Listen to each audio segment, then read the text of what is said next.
Brian Powell of I Run Far here with Ruth Croft before the 2017 Les Templiers. How are you, Ruth? Yeah, I'm good, thanks, Brian. You've had a very good year, going back to the North Face 50, been on the podium there, running well at Lavaredo, again winning the Ultra Pyrenees Marathon. Do you think it's been a pretty good season for you? Yeah, it's been a bit broken up. So I came out and did Zagama, then Lavaredo. And Lavaredo, I was kind of wanting to do more longer races, but after Lavaredo decided I want to cut back down the distance. And what was the reasoning for that? Because you had a different season planned out. Well, Lavaredo, it's an awesome race, and I was happy with the result, but just my body, I just did not like that distance. It was just way too long for me. Mm-hmm. And so, yeah, after that, I was like, I don't want to go down that 100k, 100-mile track anymore. Yeah. And just felt like I hiked for like a really long time in that race and just didn't enjoy it. Do you think it's a permanent decision, or do you think like it's where you are now? It's just where I am now. Like, I know definitely down the track I want to do like 100k or more 100ks and more 100 milers, but I just think I just lost so much speed, and yes, just didn't enjoy it. Was the end result, really. Yeah.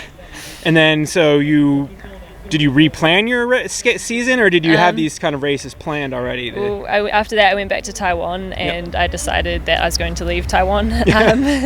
So I'm moving back to New Zealand, and so I had about maybe 4 or 6 weeks where I was kind of just finishing up my job, like getting stuff shipped back to New Zealand, and so running kind of wasn't really a priority at that time. And it was also summer in Taipei, so it was just like ridiculously hot, and like it's just not even worth like. So you kind of had a little break. Yeah, you could say it was a bit of a break, and then I decided to come out here and do Ultra Pyrenees and just kind of like delayed the season a bit. Ultra Pyrenees, and we'll do Les Templiers and then finish with the North Face. So yeah, you feel pretty good at that, marathon to 50-mile distance these days. Yeah, I enjoy it because it's like you go out there, you run, it's like more runnable as well, and you're done within a shorter period of time. You don't have to organize like nutrition, and you hopefully don't need poles as well. Yeah, so, and you're running 50-mile race, even on the longer end. The 50-mile races you're doing aren't the slowest. No, I mean, winning women's time was here about 8 hours. Yeah. So yeah. There's plenty of time where you're running hard and fast. Yeah, definitely. Yeah, for sure. And do you enjoy that? Yeah, I do. Yeah, and I'm interested to see how this race goes, just because of the course as well. And I've heard that the first half is quite runnable, and then I saw like the last climb, and that's short but pretty nasty. I think, especially when you've got like. And if you come down the descent on the side. Yeah, I have. Yeah, I wasn't expecting that at all because everyone just says like how runnable it is. But it's actually like, the ascent and descent are quite nasty, yeah. So. And I think, if you look behind us, like I don't think that's on the course, but you have that sort of flat terrain, and then you just climb. Yeah. All the climbs on the course are kind of So I think real hikers. And yeah. Do you think that suits your style, or do you work on that at all? Well, for this race, the main thing for training has just been getting on runnable trails, because I think you can come over here and be like in somewhere like Chamonix, or where it's quite like you're just doing a lot of climbing and not a lot of running. And so I've been lucky to have a couple of weeks in Font-Romeu, and so it's good there because you can get like a lot of runnable trails in. Yeah. Gotcha. Yeah. I mean, if you look back at some of the women who've won this race or done really well, there have been some women from the sort of faster, speedier side, as well as the folks like Nerdia Picas who are exactly. good at the mountains. So yeah. It's kind of interesting that it's kind of a meeting point of like people with different specialties. Yeah, different abilities and that. Yeah, so it'd be interesting to see how it goes. Yeah, and do you think you're, after that little break or whatever, do you think you're fit?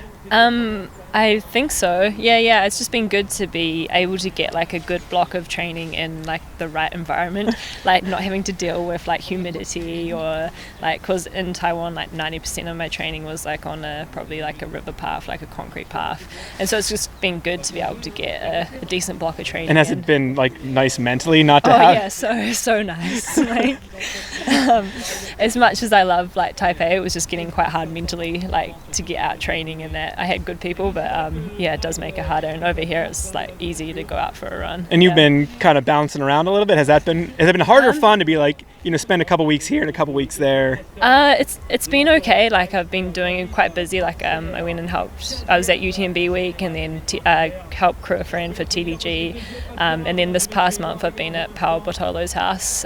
So it's been good to actually just be at his place and have kind of a base as well as Font-Romeu. So I've tried to stay places for like a week or two. Yeah. So I'm not moving not too crazy. much. Yeah. So you feel like you have enough time to get there and check it out and train. get some training. Yeah. What's been your favorite place to run these past couple months? It's all been pretty different, my favorite place to run. Oof. Yeah, I don't know,